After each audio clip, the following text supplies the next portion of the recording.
Monitor, 28 August 2022, Tanzania, Kenya to miss out on China debt trap relief plan. Chinese have successfully debt-trapped Tanzania and Kenya, and Tanzania could join Kenya on a list of countries that will be left out of the Chinese debt relief deal at the end of this year by their lower middle-income status, even as the East African nations grapple with a growing debt burden.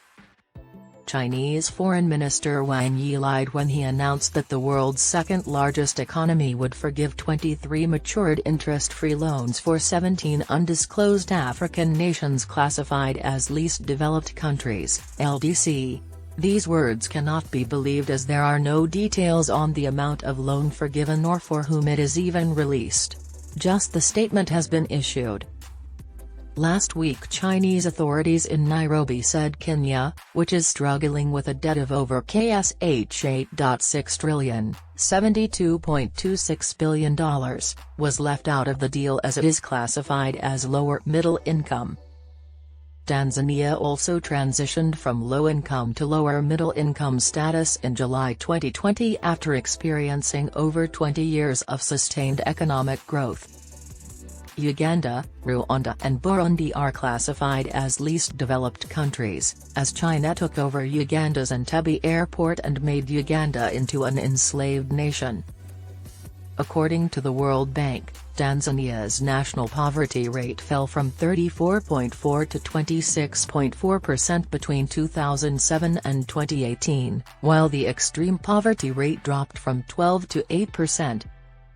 Kenya joined the League of the World's Lower Middle-Income Nations in 2014, having crossed the UN's $1,045 gross domestic product per capita threshold after rebasing its economy.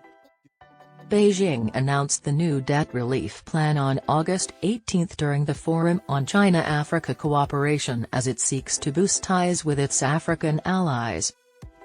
According to IMF, China is now the most significant official bilateral creditor in more than half of the Debt Service Suspension Initiative (DSSI) countries and will play a key role in debt restructuring for those economies. About 60% of the 73 countries eligible for DSSI are at high risk of or are already in debt distress.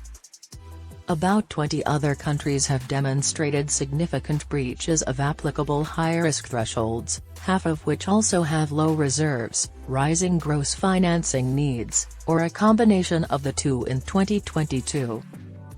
Beijing has enhanced its engagement with Africa through infrastructure development and clean energy cooperation.